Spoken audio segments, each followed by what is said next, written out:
A shot at Moscow and Beijing, claiming that the two are supporting the Syrian regime as the U.S. spearheads a pro-rebel gathering.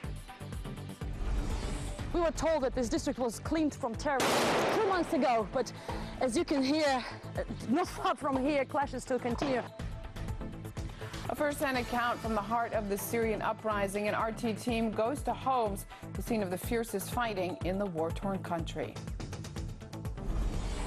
Plus, the Pentagon lines Guantanamo Bay up for a multi-million-dollar overhaul as critics say the promised closure of the scandal-ridden facility seems ever more unlikely. And Russian lawmakers vote in a bill to name non-commercial groups funded from abroad as foreign agents, a move opposition parties say could be used to crack down on activists.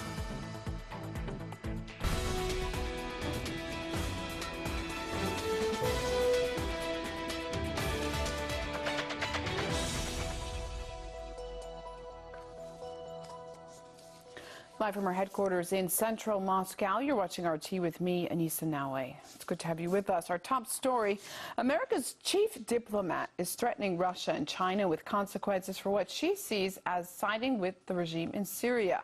Hillary Clinton was speaking at a Paris conference of the Syrian rebels' key supporters. More on this from RT's Peter Oliver. Well, we've heard a vitriolic address from U.S. Secretary of State Hillary Clinton directing a threat towards Russia and China, saying that they would have to pay a price for what she sees as their support of the Assad government. Now, this wasn't the only thing that Hillary Clinton had to say. She also said that Russian helicopters were being used to kill civilians on the ground in Syria. Now, if we look closer at this, there are some real inconsistencies between where we were a week ago following the conference in Geneva of international partners looking to find a peaceful solution to Syria, and what we're hearing this weekend. Now, last weekend in Geneva, the US seemed to be on side with the Kofi Annan-backed peace plan, which would see both sides, both the opposition and the government forces, lay down their weapons and try and come to the table to find a solution. Now, what we've heard from Russia with regards to the statements we've heard from Hillary Clinton today is the Foreign Ministry slamming the Secretary of State, saying that under no circumstances had Russia ever supported or continued to support the Assad government during the ongoing crisis in Syria. Now, with regards to those helicopters as well, we've also heard from the Foreign Ministry saying that that just simply wasn't the case, that yes, there is, I beg your pardon, a shipment of dismantled helicopters currently on its way from Russia to Syria. However, that once they arrived in Syria, it would take at least a month for them to be put together, to be assembled. So they clearly weren't being used right now for the purposes which Mrs. Clinton has suggested. So yes, it seems a very inconsistent approach, a very different approach from the US Secretary of State, delivering, as I say, a vitriolic statement, more of a rant at times than a considered political argument that she delivered in Paris. Now, editor of the independent news and information website, The Corbett Report, James Corbett, says the U.S. should be more careful with its statements.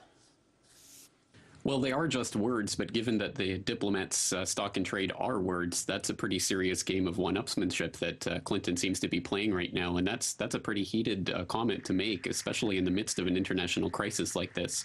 And I suppose the upside for those who are opposed to United States unilateral action around the globe, and I suppose the downside for people who are in favor of that, is that it seems that the U.S. isn't really able to transform those words into actions by themselves. So I think tellingly, Clinton also went on to call for the 60 other nations in the so-called Friends of Syria group to join in on the action and to make sure that Russia and China understand that they will feel some sort of blowback from their actions in Syria, which I think indicates that really the U.S. doesn't have much diplomatic leverage to use directly against Russia and China.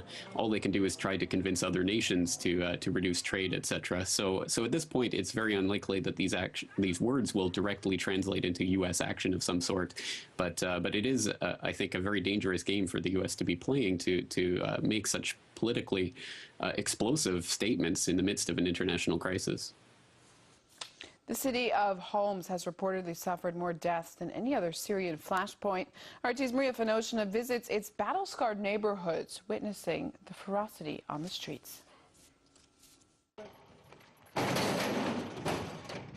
This part of Homs may be back under Syrian army control, but their patrols never stop.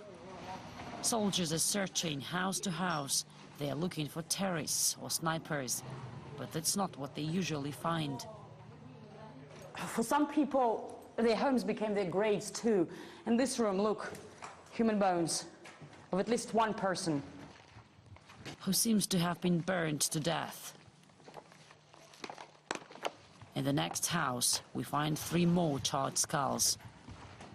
Activists claim up to 18,000 people have been killed since the uprising began 16 months ago. The UN estimates around 10,000. We have no way of telling if these remains or others like them were even counted at all. Bab Amr used to be home to 100,000 people. Now we are driving through ghost area. People have left. Military are almost the only human beings left in this area. This is, you can see behind me, the city cemetery, almost untouched actually, while the rest of the city looks completely like the cemetery. Buildings, schools, mosques, all in ruins and no sign of life, while many signs of death. This is one of the tallest buildings in the area, and we can see from this balcony 2 completely different pictures, 2 completely different realities. Look there, a beautiful, calm, picturesque, peaceful city, while over there, well, we can see war. Homs, the opposition hotbed, has always been at the heart of the uprising against President Assad. This is the edge of Bab Amr, the district in Homs that has been the epicenter of the clashes between the rebels and the army. For months it's been shelled heavily. Now, as you can see, it's quiet here. But just steps away, just meters away, another district starts, Sultania, and this is where the things are happening right now. It's standing behind this raised train track is quite safe, but from time to time missiles reach this area too. This is why we'd better hurry up. Babsbar, another Homsi district, as you can see, also almost completely destroyed. Everything, shops, buildings, schools, even mosques. We were told that this district was cleaned from terrorists 2 months ago, but as you can hear, not far from here, clashes still continue. So we were actually told not to go any further, as it's simply dangerous.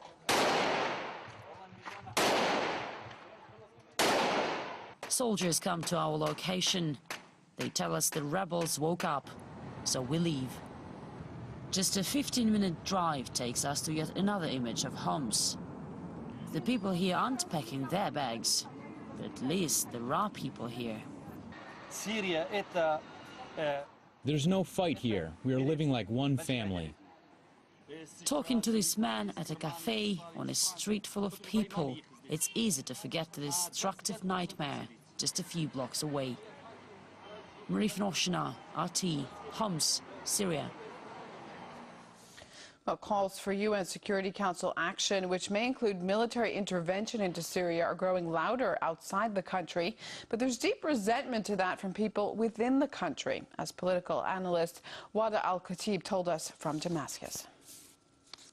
The vast majority of the people that we talk to in the street and the intellectuals that we speak to is that nobody wants to see a Libya type or Yugoslavia, Serbia type military intervention in Syria. I think Syrians are extremely protective of their territory. This is a country that has, since its creation in the 20th century, has been facing constant wars in the neighborhood.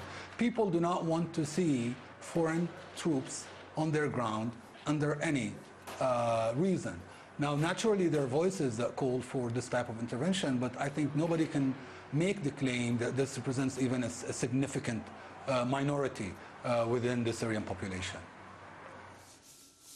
Another take on the Syrian conflict, this time from WikiLeaks. The whistleblowing group promises to cast more light on dealings between Damascus and Western companies after starting a massive release of secret email exchanges. Russian lawmakers have voted in a law